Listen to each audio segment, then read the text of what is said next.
Good afternoon, everyone.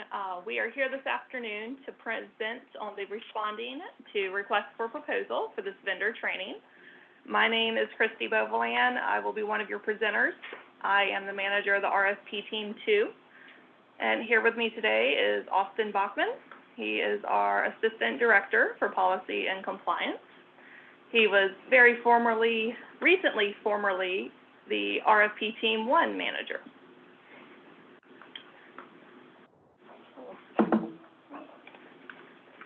So we have 4 objectives for you today. The first is to introduce LISA, that is L-E-S-A. We will also explain the RFP structure in LISA. We'll go over determining the key elements, and we'll talk about how to construct the best proposal. So we are in the process of implementing a new e-procurement system, LISA, which we'll use with RFPs. LISA stands for Louisiana E-Procurement Solutions by Ariba. It does use the SAP Ariba platform, if you are familiar with that. And it is a cloud solution, so you can access it from anywhere. Some LISA features will include electronic proposal submission, and it's worth noting all the RFPs that OFP issues will be through LISA. As noted, the electronic proposal submission is a great feature. You'll no longer be required to print and deliver hard copies of your proposals. You'll actually have the option of providing hard copies, but we do recommend and strongly encourage electronic submittal. With LISA, your proposals are structured through a question and answer format that we'll call the proposer questionnaire. And within that questionnaire, there is both scored and non-scored content. And also in LISA, we will be able to do electronic evaluation of proposals, which we anticipate may speed up the timeline between your proposal submittal and award.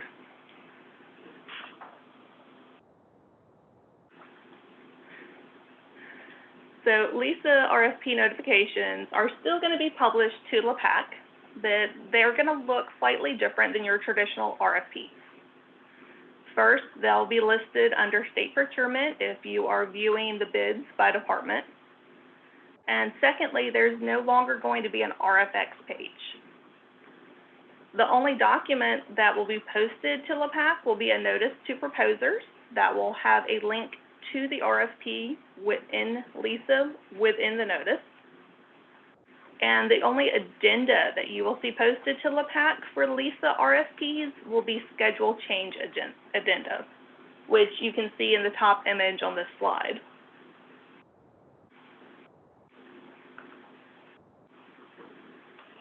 So this is an example of a LAPAC posting for an RFP published in LISA. As mentioned, that RFP is no longer going to be available on LAPAC. As a potential proposer, you will need to click on the discovery link that's included in the notice to proposers to be able to access the RFP. Now that link will take you into Ariba Discovery.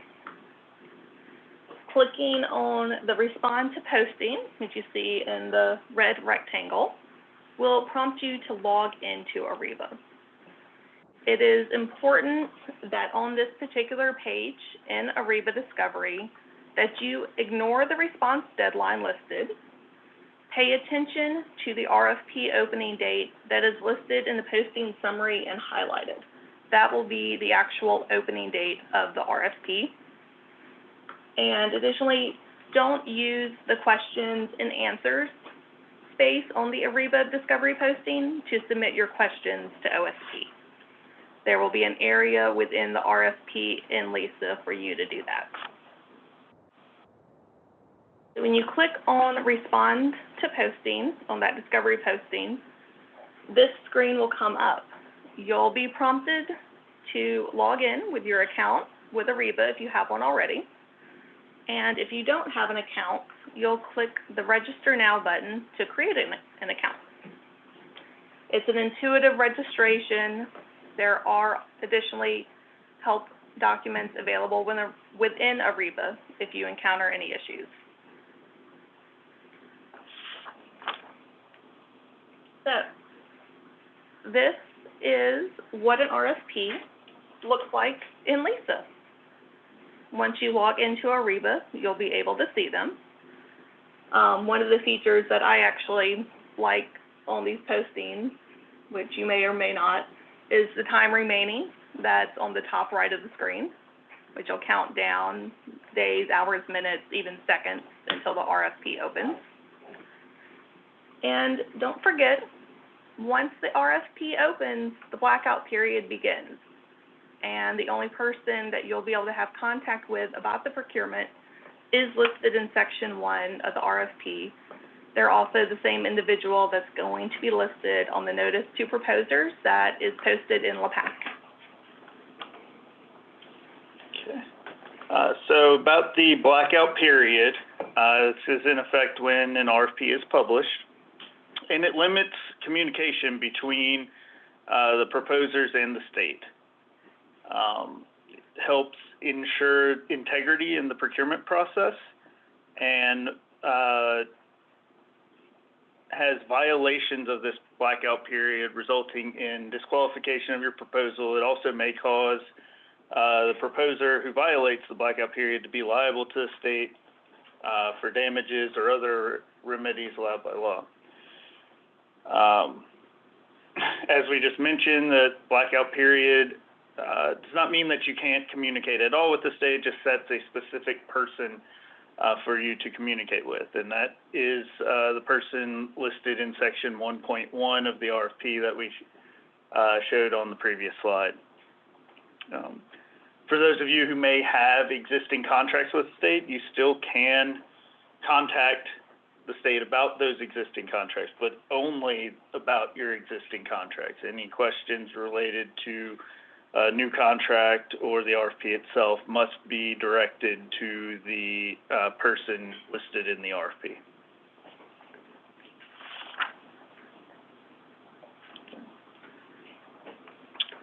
So we'll go to our RFP format in Lisa. It has changed from our traditional RFP. It has the same information, just in a different order maybe, and set up a little differently. Previously we had 4 parts to our RFP, and now we've broken out many things into different sections. We no longer have the part setup that we had before. So the way it's organized is with the traditional RFP content. Those are going to be what we used to have in our PDF document of an RFP, including, we'll get into these a little later, but that's going to be things like your scope of work and terms and conditions. And we'll also have proposer information. This is our non-scored content. This is where you input information that we're not going to score. It's either informational or pass-fail. And then we also have scored content, what we'll call scored content. And this is what you traditionally think of as your proposal. When it comes to traditional RFP content, as I mentioned, this is what you're used to seeing in our RFP, and this the first few sections of the RFP in Lisa will be this information.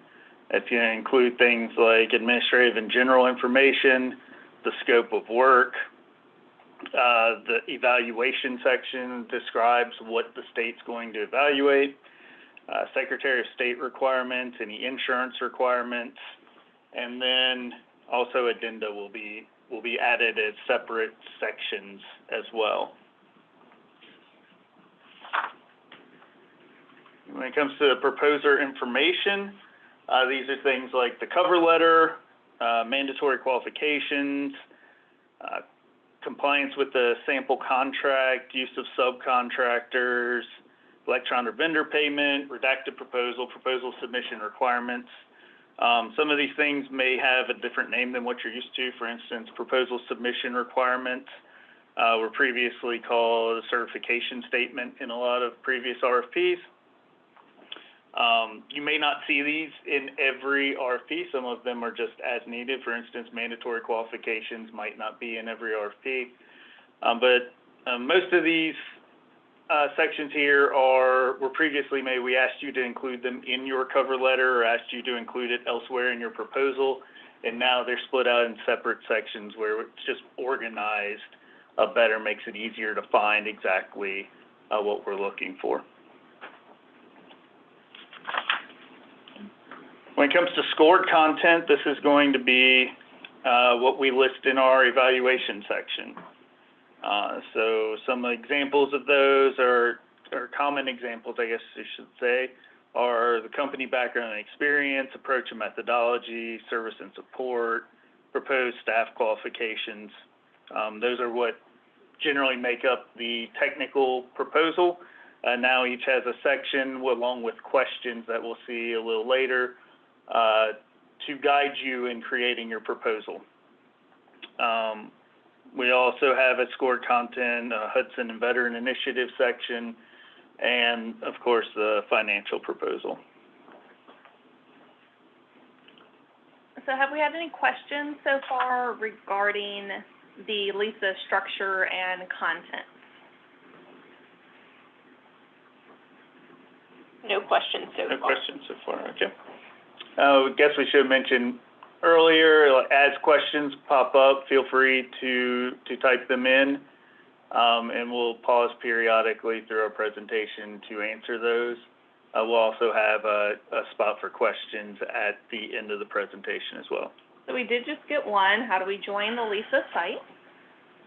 Okay. The easiest way right now to join the LISA site is to go through and go to LPAC, find an RFP, even if it's not one that you're interested in responding to, that is published in LISA, and follow the path we kind of had earlier in the presentation. Click respond to posting on as Ariba Discovery, and then click register to register as a company. That'll register you with the Ariba network, and then we'll also link you with Louisiana's specific site. And we also have a question for when will LISA be available? It is available now. We are in the process of implementing all the state agencies into it. We have issued a handful of RFPs through LISA so far, and more are on their way.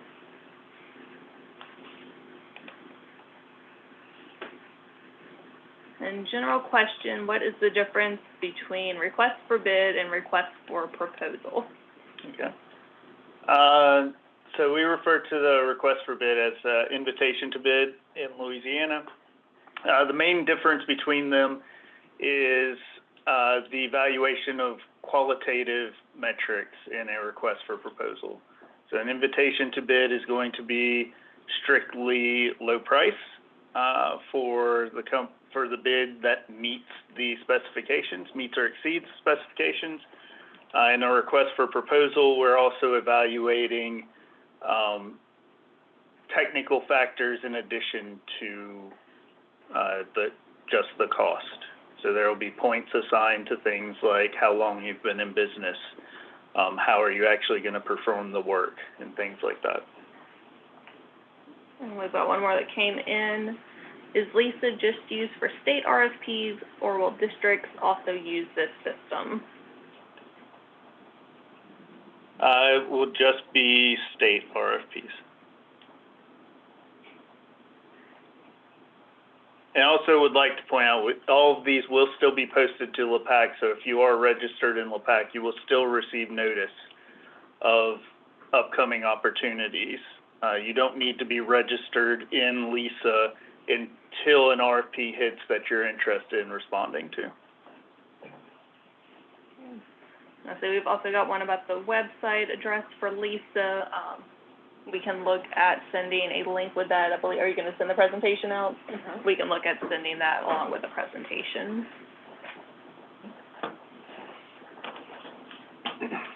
Does that include RFPs for state RFPs? Or, I'm sorry, does that include universities for state RFPs?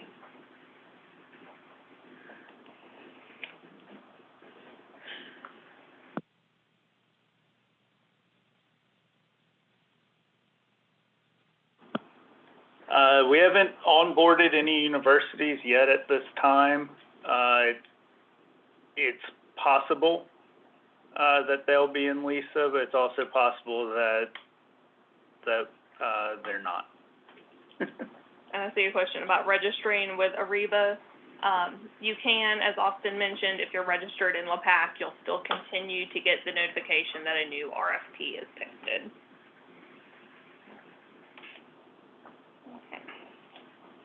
Okay. So we have broken up your preparation into 3 phases that you can go through just to organize this. We've got the planning phase, writing, submitting. First, we'll work on the planning phase and go through that. In this phase, it includes reading the RFP, making sure that you understand everything within the RFP.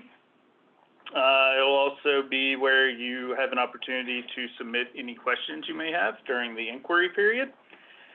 You can also, at this time, or it's recommended that you make some public records requests to help you get some background into maybe some similar previous RFPs that have gone out. And also in this phase, you're going to determine if your business can successfully meet the requirements of the RFP and if you intend to submit a proposal.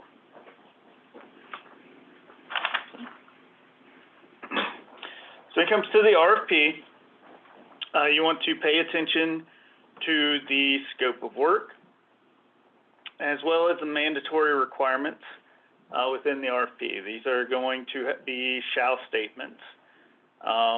There will be 2 types generally. One will be a requirement on the proposer. This will say the proposer shall. If that's the case, then you need to respond to that within your proposal. There may also be statements that say the contractor shall. These are going to be common within the scope of work. That means that it's a requirement if you were to win the contract that you must complete whatever that statement is within as the contractor. And generally those are going to have something in the proposer questionnaire with them, giving you kind of a response option there. Okay. Desirable requirements are one of our focuses in LISA.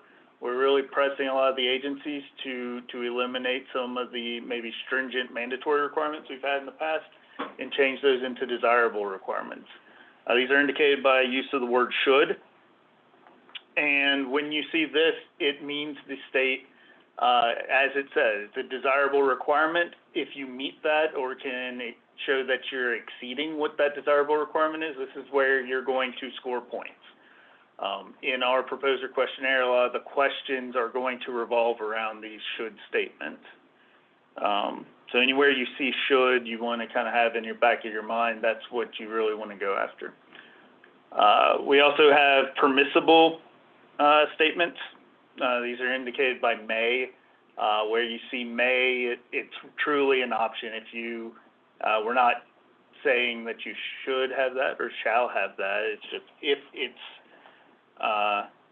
if your solution includes whatever this permissible is, that's okay.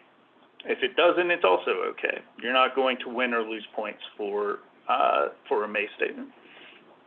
Okay.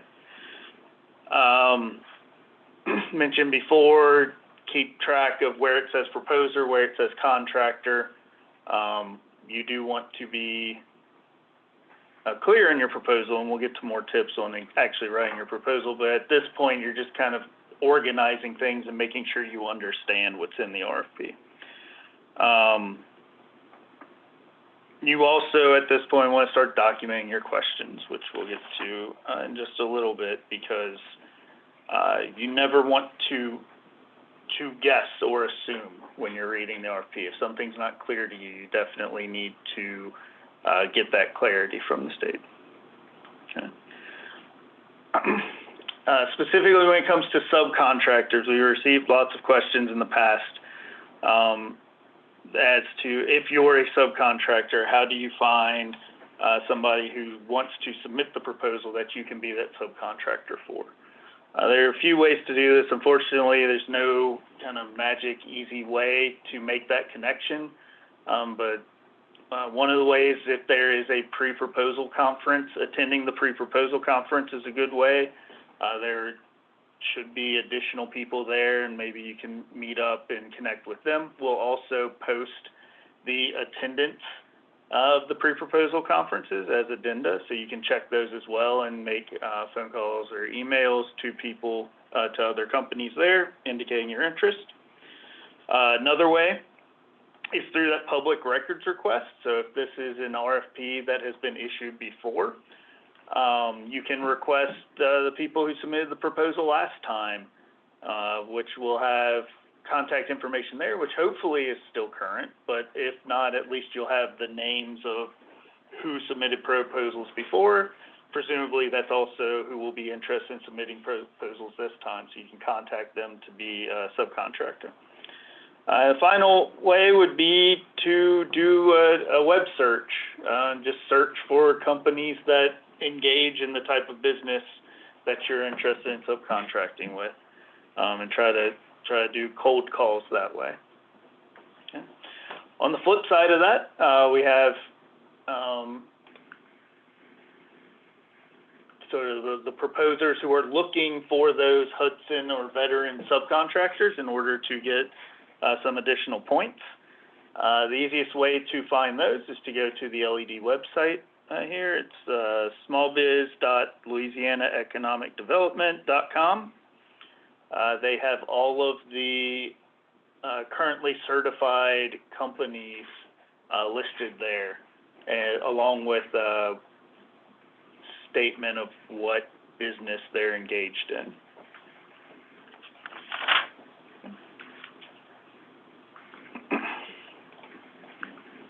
Mentioned public records requests. This is really one of the main ways you're going to have to find information about the RFP.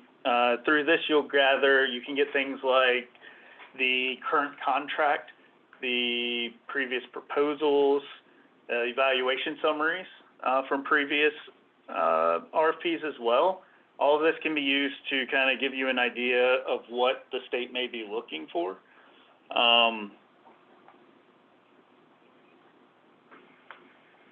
And then also, when you're doing these public records requests, that request is going to go to the agency's custodian of records. So you'll look up that, and everybody's custodian of record should be listed on the agency website in a fairly prominent place. It's usually not hard to find what the email address is for those.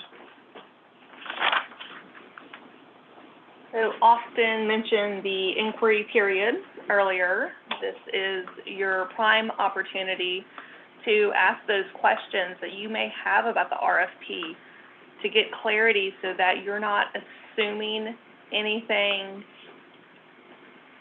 in the RFP and within the content.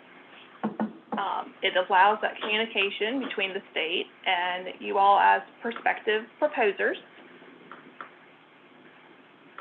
So through this, not only are you potentially seeking clarity on those RFP requirements, but what you ask may also indicate to the state that they might want to rethink some portion of their scope of work. So read through the RFP. It can be frustrating from the state side to get questions that are answered clearly in the RFP. And when you're drafting your questions, make sure you include the RFP section number in your questions. It helps us to ensure we are giving you the correct and appropriate answer for what you are confused about or want more clarity on.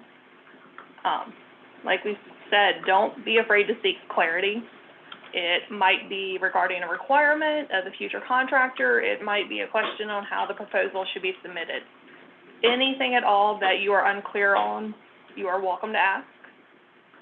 But make sure that you submit those questions by the deadline stated in the RFP schedule of events. Questions that are received after the deadline are not answered.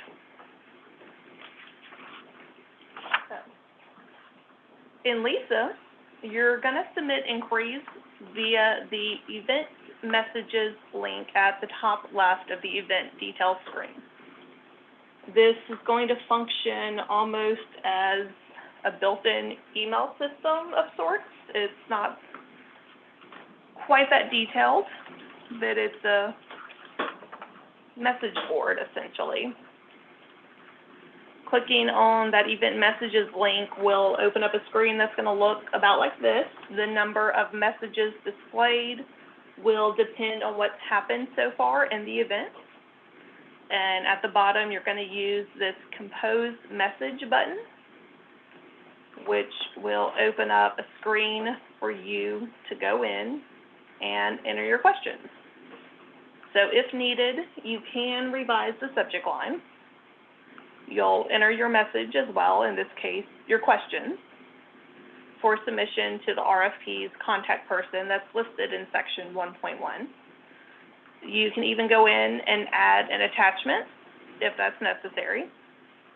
And of course, once you finish composing your message, you'll click send, or if for some reason you need to cancel that message, you can hit cancel as well.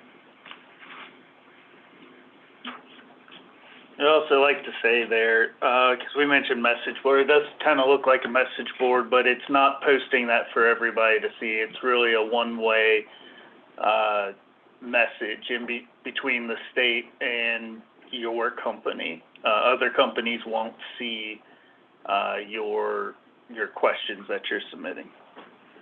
Okay. Once you finish with the inquiry period, the last step in your planning phase is going to be determining your intent to participate. And this is actually probably the most important step in this phase if you are interested in participating. What intent to participate does, it indicates that you're interested in submitting a proposal, but even more than that, it opens up Lisa to allow you to actually respond to the event. So until you click, and we'll show you in a little bit what that looks like, until you indicate your intent to participate, you're not going to be able to answer any of the questions that are in the RFP. This is non-binding as well, so don't think that clicking that intent to participate means that you absolutely have to submit a proposal to us. It's really just a step that allows you to submit your proposal. It also does indicate to us that you are interested, but we also understand that doesn't necessarily mean that you're going to submit your proposal. Okay. So in Lisa, the way that you indicate this intent to participate is you click the blue button that says intend to participate. Once you do that, it'll take you to a second screen where it's asking you to select lots.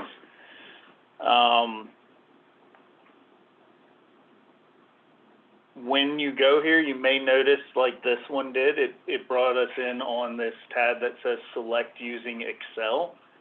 If that's the case, that's not what we want to use. You can just click on select lots, and that will open up the tab that allows you to select lots. Just about every RFP is going to have a single lot, and it's going to say something like this that says price schedule.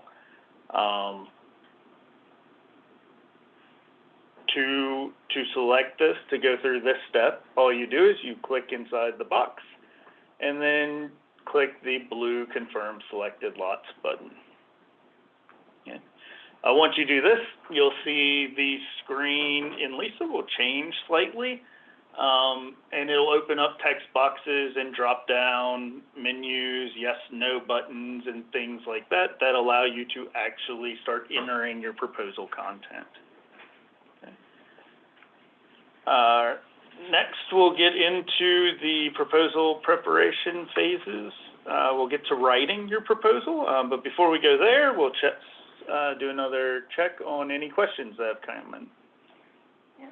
So we got one. What is a pre-proposal conference? Okay. A pre-proposal conference is not in every RFP, but it is in a few.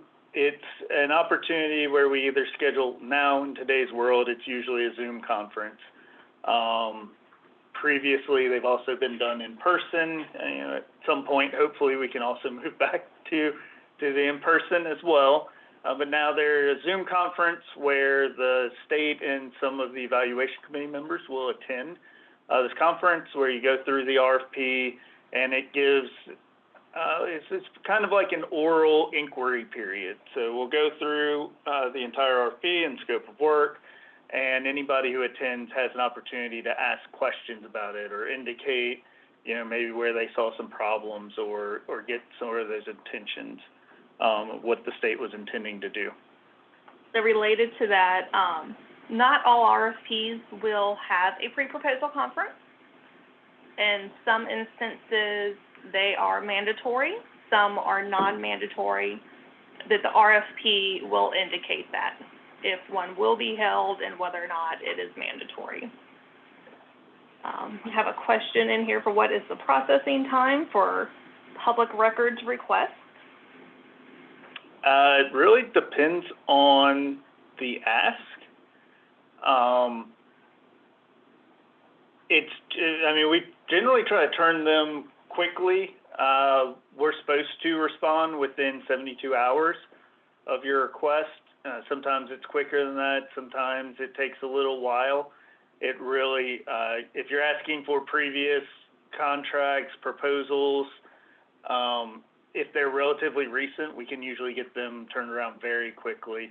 If there's something asked about that's 5 to 10 years old, it usually takes a while because we have to go locate the physical file, scan in what we have, and then get that to the Office of General Counsel to review.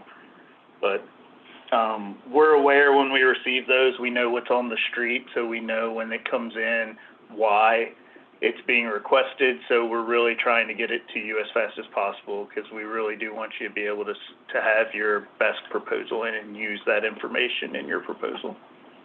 So we also have a question regarding the LeGov vendor portal login. You will still be using that. It's just RFP. So what was typed in was, so we do not need to use the LeGov vendor portal login anymore, correct? Okay. All that'll be in LISA will be RFP. So any invitations to bid would still go through, you can submit some of those electronically, as was probably mentioned this morning, through that LeGov login. In addition, even though our RFP solicitations are going through LISA, your payment documents will still be in LeGov. So your PO and your contract will still be in LeGov, so you'll still need to be registered there for that. And then we have a follow-up question regarding non-attendance at a mandatory meeting and if that eliminates your ability to bid on that specific proposal. Yes, in the case of a mandatory pre-proposal conference, only the people who attend the pre-proposal conference will move on to evaluation. We can't prevent you from submitting a proposal, but your proposal will not pass the administrative review to even make it to the evaluators. And then for this last question, will I have to submit a proposal in order to bid? In order to respond to an RFP, so in essence, to submit your bid, yes, a proposal must be submitted. Otherwise, there is nothing for the evaluation committee, which we'll go into a little bit more here in this presentation, for them to evaluate.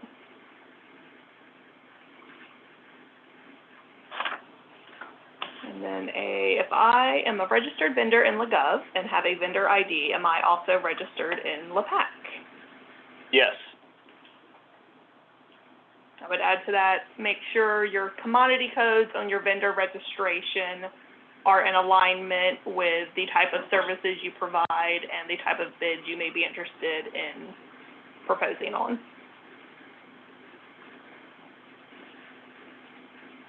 I'm not sure if anyone here will know how to answer this last one. Who would service disabled owned small business contact for any sole source awards? I I assume this is okay, so for it to be sole source, it would have to be under the small purchase executive order, for items under a certain dollar threshold. I believe that training on that will be tomorrow, is that right? On how to do business with the state? Are we not doing that one now? No. Okay. Well, we should have a We have a recording or a PowerPoint Okay. for the last one on the website. Yeah, so you can refer to our website. There's a recording, a webinar on how to do business with the state that goes into all the methods for driving business. Short answer there is contacting agencies who may be interested in the services you provide. And then we've got one more, is the pre-proposal conference in person. Some are, and as Austin mentioned, lately, many have been via Zoom. I think we anticipate future ones will likely also be in Zoom. Yeah, down the road, we'll probably always have a Zoom option. Down the road, we may have dual where it's both in person and Zoom. But right now, they're exclusively Zoom, just because so many of our state office buildings are closed to the public.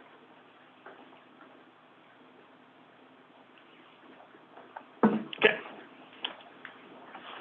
So our next proposal preparation phase is going to be the writing phase, where you actually write your proposal. And we also want to emphasize proofreading your proposal. All right. So, as you begin to write your proposal in Lisa, first you're going to want to organize your thoughts. And it's based on what you've read in the RFP.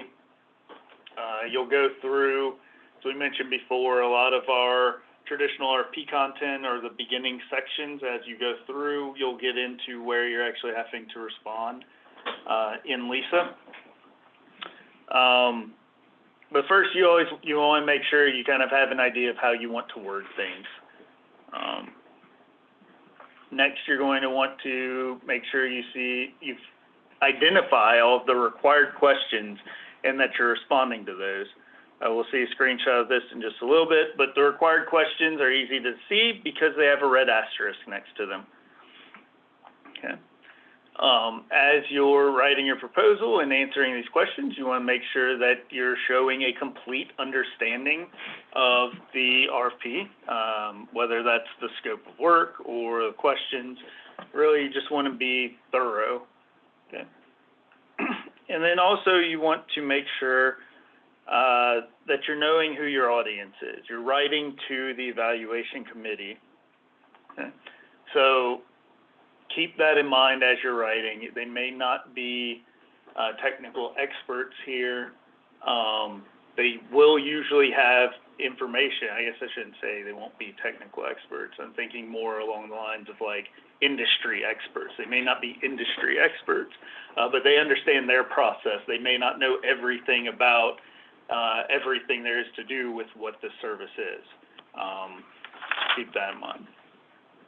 Specifically, when it comes to the evaluation committee, there's usually going to be 3 or more subject matter experts. And what we mean by subject matter here is subject matter in what the state's going to use the service or product that is in the RFP for. So these are the people who work with whatever this contract is on a daily basis. Okay.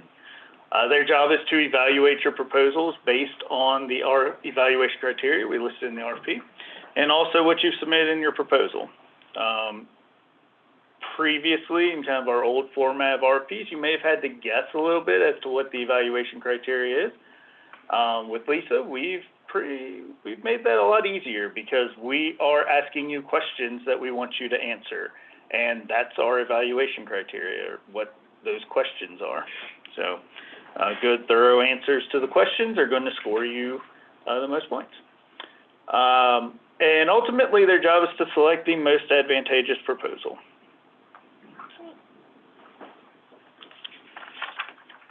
Okay. They have some additional tips here, and this is probably the biggest one. Don't fill the page. Sometimes you worry about, throwing out all this extra information just because you don't know what the state's going to evaluate. Caution you, don't do that. As you can imagine, I guess, and maybe y'all have had people who drop, a whole bunch of information in your lap that you have to get through. Sometimes it can be aggravating, especially if you just didn't answer the question in this case, which is what's in LISA. So make sure you're being concise, you're getting to the point, definitely have a good narrative about what in your response to the question. We don't want you to leave out any information, but if you've said what needs to be said, just stop writing. We don't need a whole bunch of extra information that's not relevant. Okay.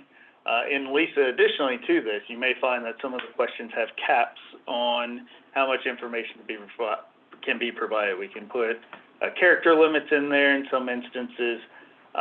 So you may see that where maybe we're looking for like a one-sentence answer that should be indicated in the question itself, so that you don't have to worry about that. But the system will also let you know if you put in too much information and it's telling you that's not allowed. Okay. Another thing is to make sure you're not trying to hide deficiencies. I can tell you from my experience, no matter how good you think you were hiding something that maybe isn't the best feature of your system, it shines through, and when it looks like you're trying to hide it, it makes evaluation committee members very suspicious about what else you may be trying to hide. So if instead of doing that, if you have a deficiency in something or something that you don't think is necessarily the greatest about what you're offering, it's a lot easier to just kind of own that, but then pivot it into why it's not that big of a deal and why you still have the best solution to fit the state's needs. So you can say kind of like yes, our system doesn't do this, but this is why that's okay. That should be what you're looking for, rather than just trying to hide that you don't have everything maybe that we listed as a desirable. And finally, when it comes to your price, offer us your best price, but don't undershoot your price there. We have had some situations where people have submitted a price that they can't perform the work at. This is an RFP, so price is not the only factor. And we can also kind of tell when that's the case. And the best case scenario for you is going to be either a canceled contract or being disqualified for having an unrealistic price. That's not a situation you want to be in. So just be aware during negotiations, price moving up is not something the state's going to budge on.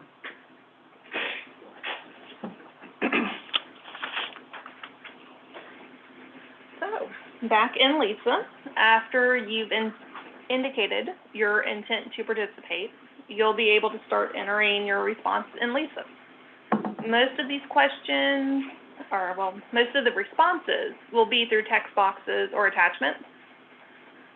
And as we mentioned earlier, those questions or statements that require a response will be indicated by the red asterisk.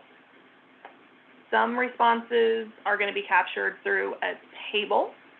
So here, the response in section 6.2 is provided by clicking on the Click to Respond link. That'll open up a table section in LISA. And for this particular question, the information shown here is what was requested in the RFP. Again, all of those items with the red asterisks are required information. And once everything is filled in, you're going to click OK to return back to the rest of the RFP and finish entering your responses.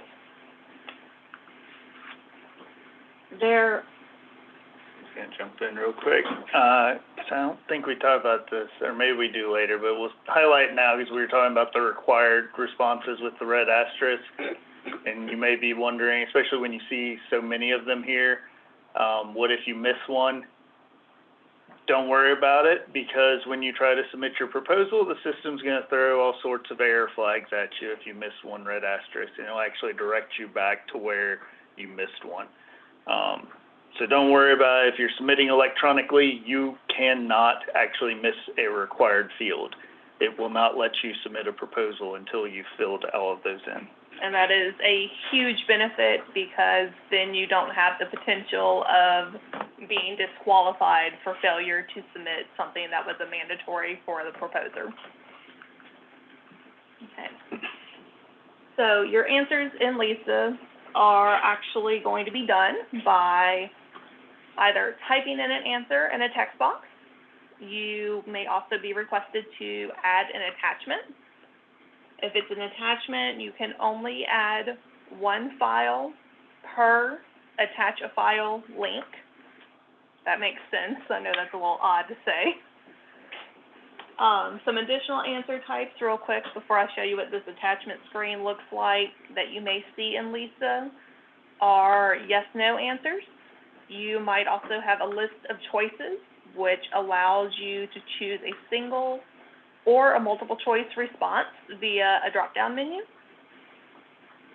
We can also require that you enter a whole number, a dollar amount, a date, a certification number, to really make sure we're getting the information we need to properly evaluate your proposal.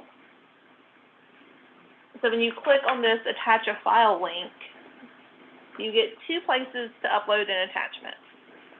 One is the choose file link, where you will go and locate the file that you wish to upload on your computer. The other option is to drag the file into the space that says or drop file here. Then, of course, with all of the other screens, you'll click OK to upload your attachment. And we'll point out here, you're going to see the same options at both the top of the screen in LISA and at the bottom. So here you see the OK and cancel at the top half and at the bottom half. Both the options for OK are going to take the attachment and add it to your proposal. Both of the options for cancel will cancel your potential upload. This is going to be the same throughout LISA, where you see the buttons with the same options. It's just to make it a little bit easier for you as you move through the content. Now, there are some items where you can add a supplemental attachment. And this is done by clicking this little quote button. It will open up a space, and you can actually provide a supplemental comment or an attachment to supplement your initial response. The other item you'll see in LISA are conditional questions, meaning that your response to a certain question may prompt another question. So, for example, here on the compliance with the sample contract section, there is no section 7.3 whenever you first view this question. Now, if you go in and you decide that, no, I do not fully agree to the terms provided in the sample contract, section 7.3 is going to appear, and that's going to allow you to upload a redlined sample contract. But if you were to answer yes, 7.3 would never appear.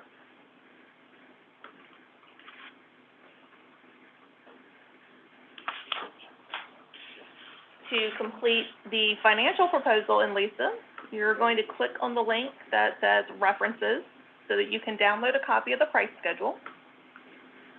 You will then click on the price schedule file to download it.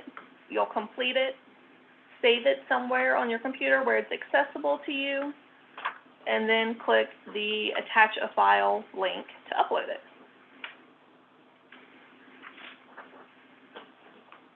If you need to pause working on your response while you are partially through it but not completed, you can click Save Draft. which will allow you to save a partially completed response, and you can come back to it later. So I know we've had some questions come in before we jump to our next section.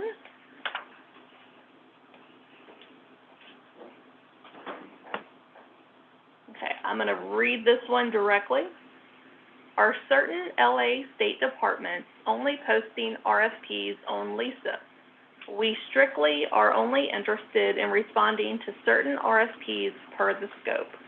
Just wanted to know if certain vendors who provide certain services would know if we need to be on LPAC and LISA. Does that make sense? Okay. So we'll answer kind of the back end first.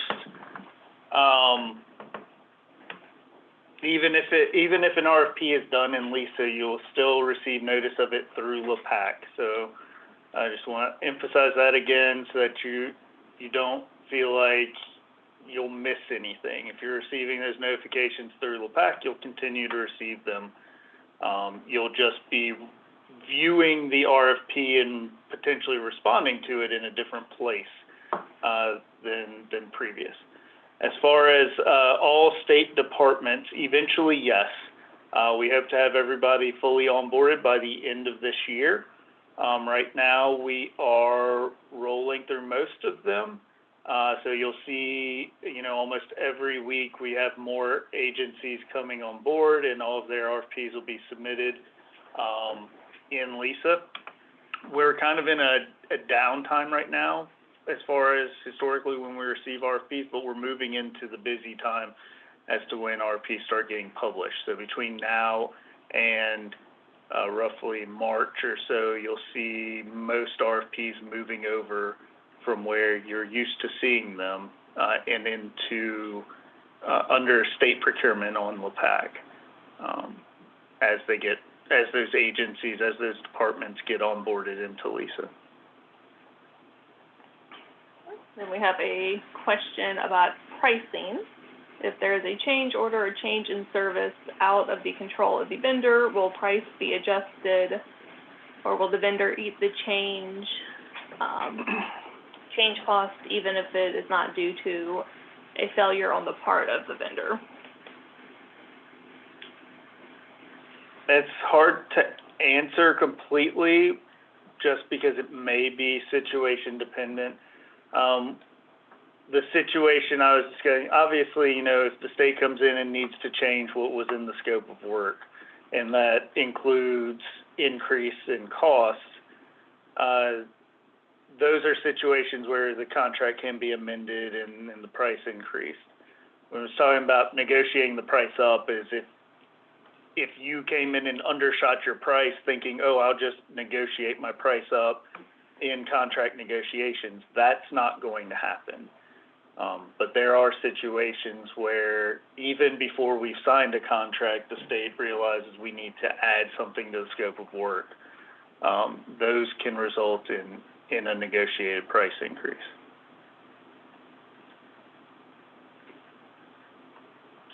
So we have if a proposal is denied, can we submit another proposal to a different RFP, and if so, how soon after denial? We don't really deny an RFP proposal. You may be a non-winning proposer, but that does not preclude you from submitting a proposal on another RFP. RFPs, keep in mind, are very different from invitations to bid. The only situation where you'd run into an issue there is if you were debarred, which means you're prohibited from doing business with the state for a certain number of years. That's not going to be like an unknown for you as a company. If you've been debarred, you're going to know who you are, and that's extremely rare. I can really only think of one or two instances in my nearly 9 years with state procurement now where we've had somebody who's been debarred. We got a question if school districts are going to be onboarded in LISA. No, school districts are political subdivisions of the state. LISA will only be used by state agencies. Okay. This morning it was said alternate or secondary bids. Does this also apply with RFPs? There are rare situations where where you may want to put an alternative in. We don't have screenshots of that, but I think there may be one that has the button.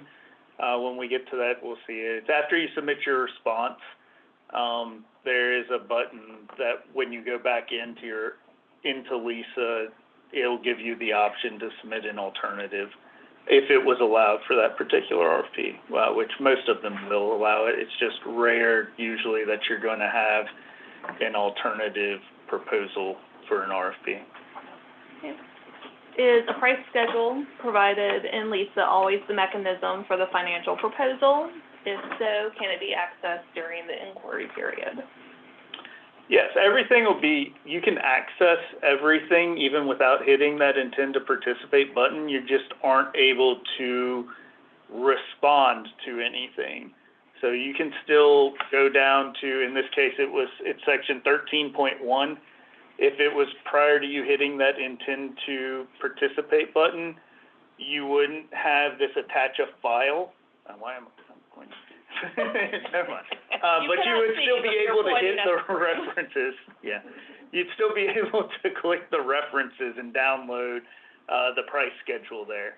As far as is the price schedule going to be, I don't like speaking in absolutes, so I'm going to say no, it's probably not always going to be a price schedule for the financial proposal, but nearly always it's going to be an Excel price schedule that you can fill out and then attach.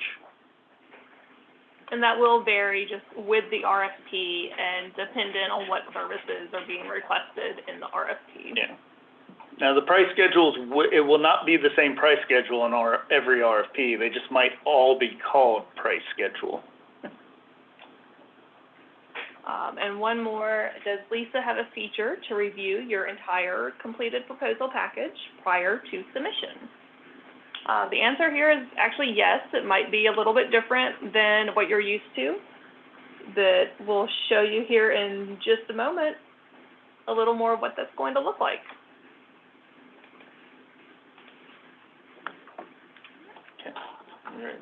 Okay. So our final phase here is going to be submitting. And what we'll go through here is how to submit your response, also how to revise your response in Lisa.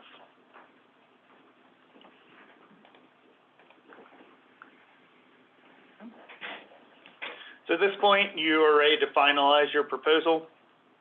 You've already written everything into Lisa.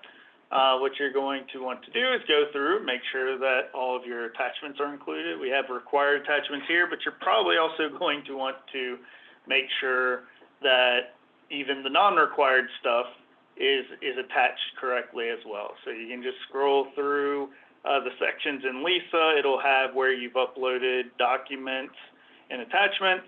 You can click on them to download them, make sure that you attach the right document there. Okay.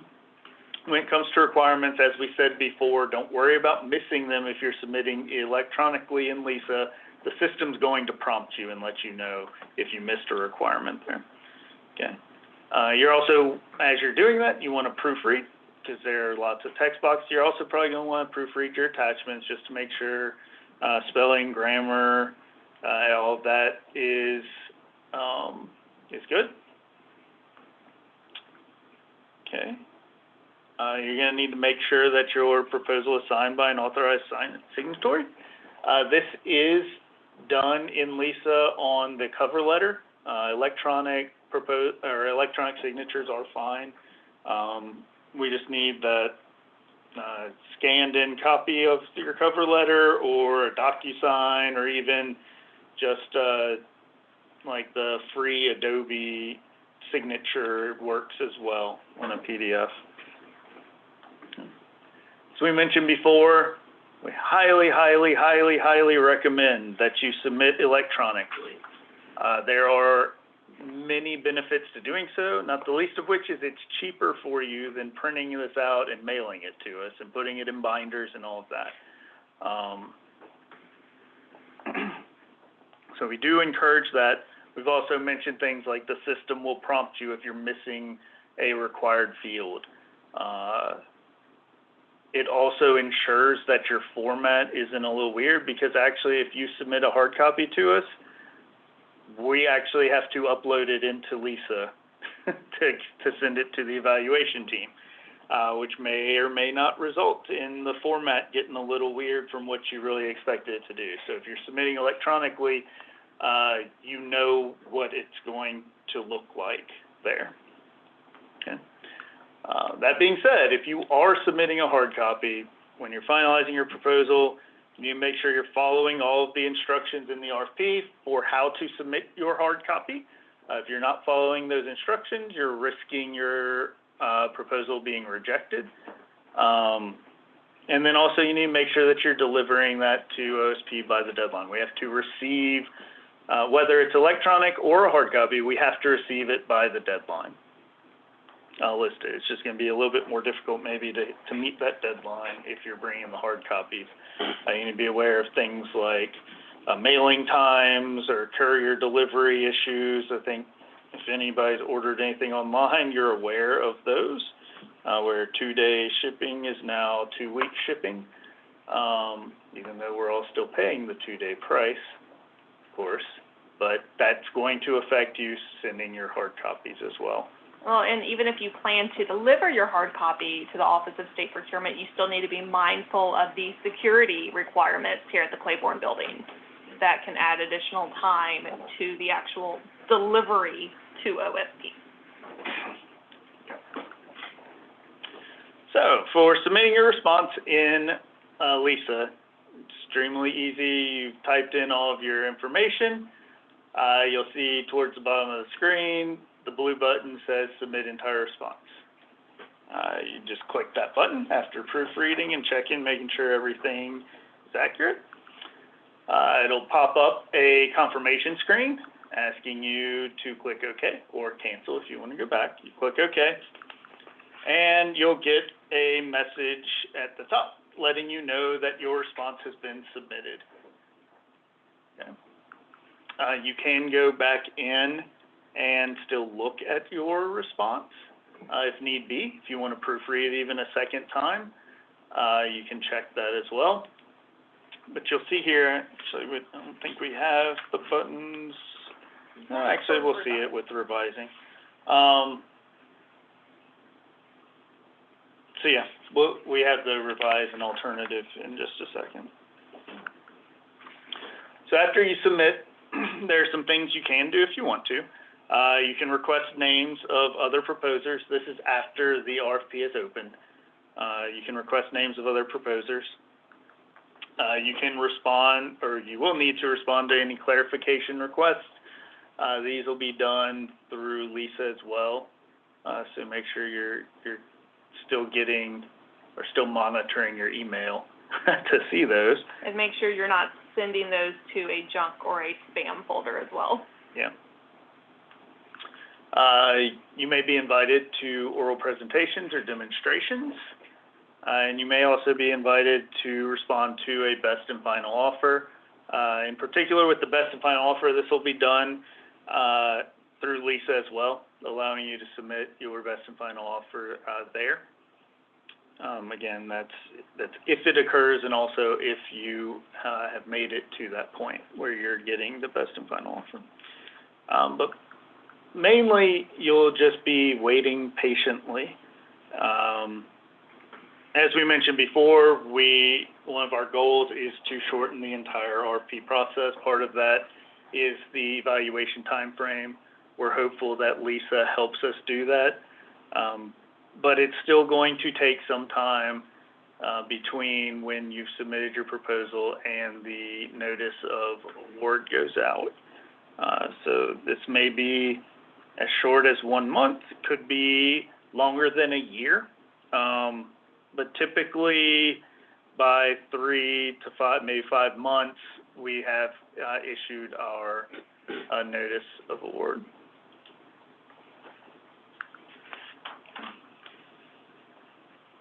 All right, so we mentioned,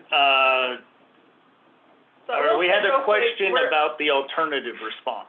Yeah, and we're a here. little out of order on those 2 slides. Yeah. Should have had these before the previous slide, so our apologies there. Yeah, but when it comes to, we're gonna the screens here are gonna show revising response.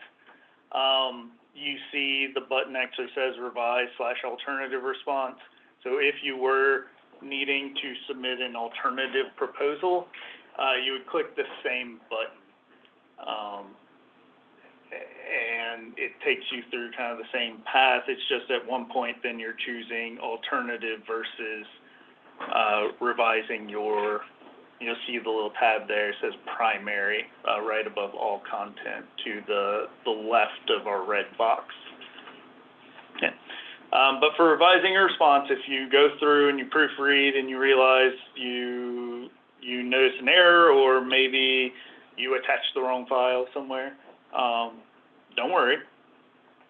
As long as the RFP is still open, there are no problems there. You can go in and revise your response. So to do so, you click the revise/alternative response.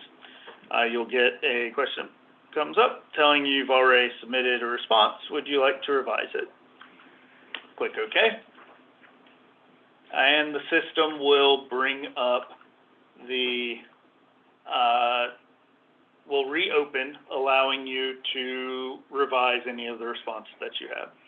If you do that, make sure you go back in at the end of revising and click Submit again. You will need to resubmit. Otherwise, what we will have at the state is your original without the revisions. So make sure that you hit Submit again. Okay. As I mentioned, you follow the same process, and it'll give you an option there to create an alternative rather than revise after you click OK that we saw on the previous screen. All right. We mentioned before, Lisa runs on the SAP Ariba network. Ariba has a large help center out there. So if you are in the RFP and you need technical assistance on something or anything, right underneath the event messages button, there is a download tutorials button. Clicking that will open up the help center, which has a large library of videos and documents on how to respond to events, which is what the Ariba term for these RFPs is. So if you get stuck with anything technical, like system issues, start with download tutorials. If you still are having issues, you can also send in questions during the inquiry period. And then questions to do with like issues you're having in Lisa, you can also contact the person listed in the section 1.1, even after the inquiry period, to ask those questions.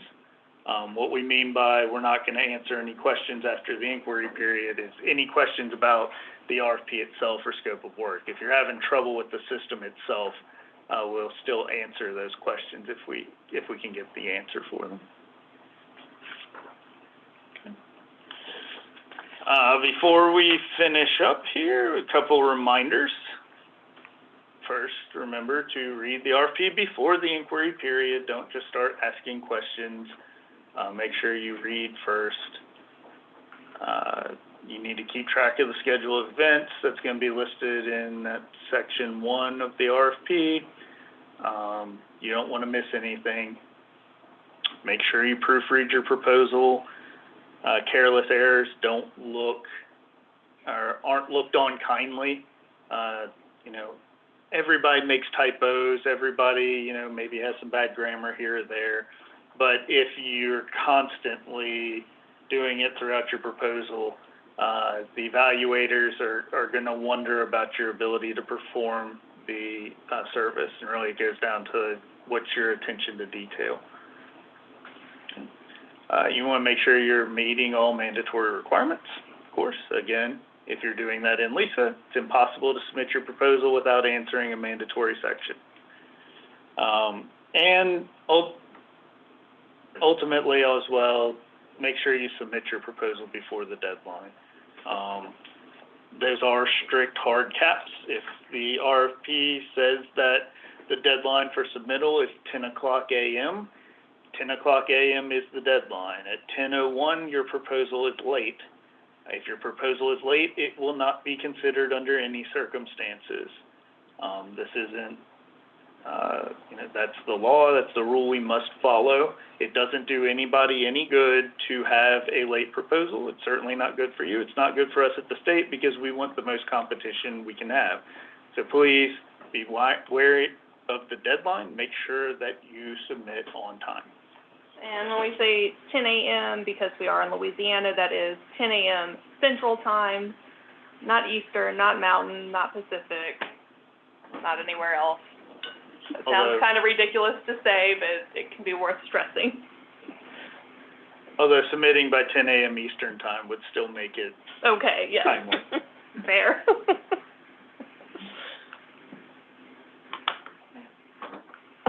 Right, so we do have some more questions that have come in. The first one here, if two business partners are submitting a proposal, and one partner has the name and premises of the business, and the other has the tech savvy to write and submit the proposal, do both parties need to be registered with the state and LISA, and should both names be included in the proposal?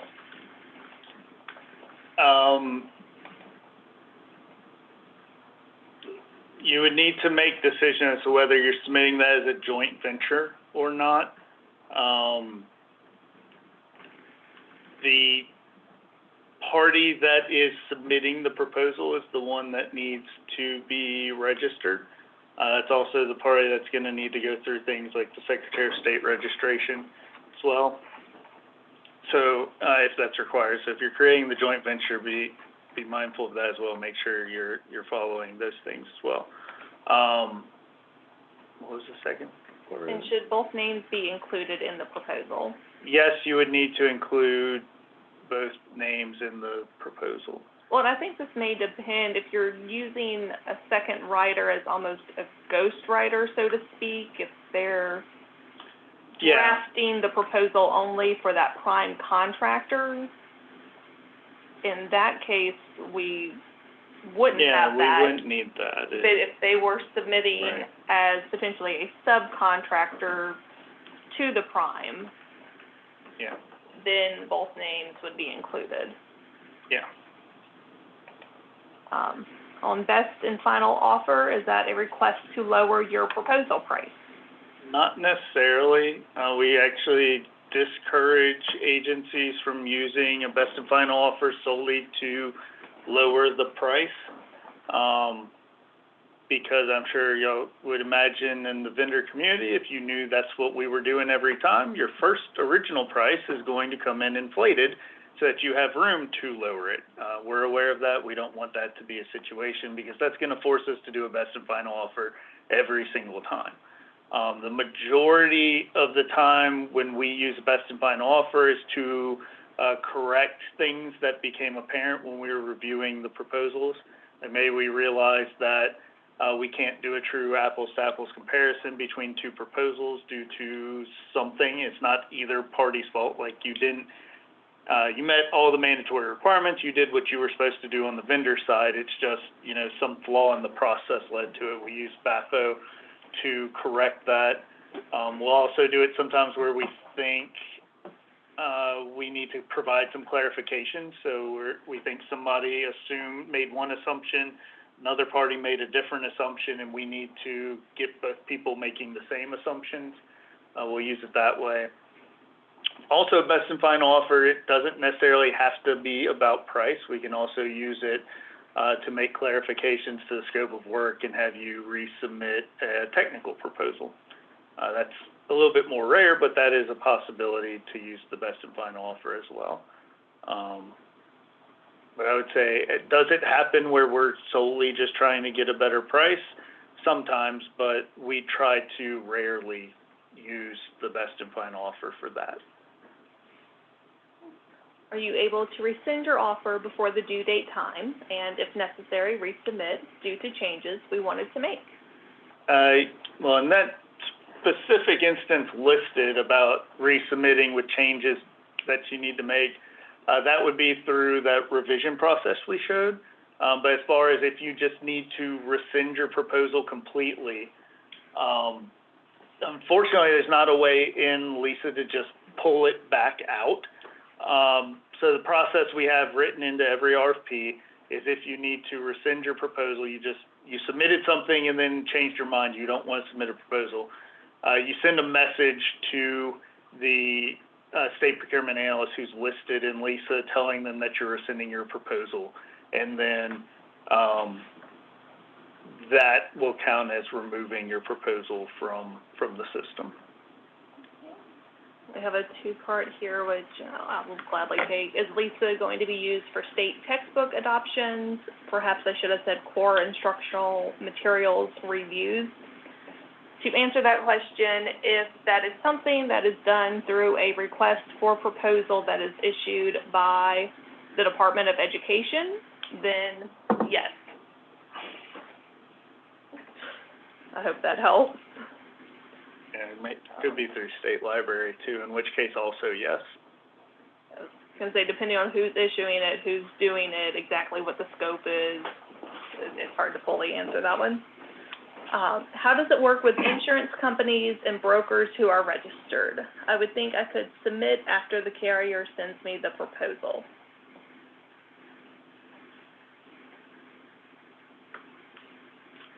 We are not sure what that question means. Yes. We generally, for RFPs, we're not getting insurance from any proposer, but we'll get the certificates of insurance from the successful proposer when we go to make a contract award.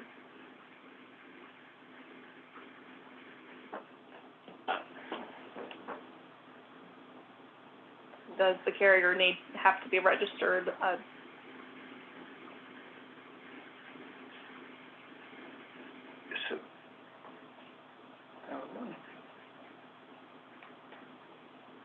I'm venturing towards saying no, but I'm not for sure if you're referring to the insurance carrier being registered in LISA, not unless you're submitting a proposal in LISA for something.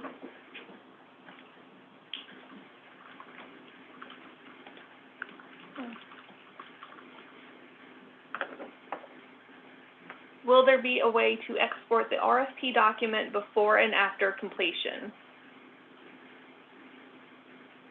Yes.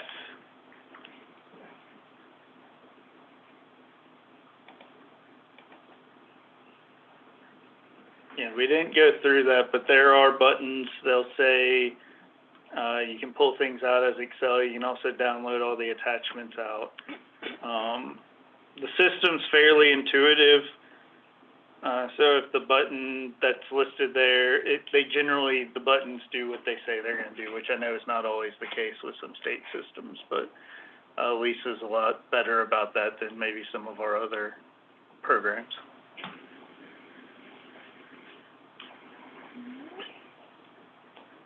I think that's it. Thank you, everyone, for your time and your questions. We hope you enjoy using LISA as much as we do. And as Amber has informed you, the presentations and the recordings will be emailed after all of them are held, including the ones tomorrow. And we have plans to post them on our website by the end of the week. Have a great afternoon.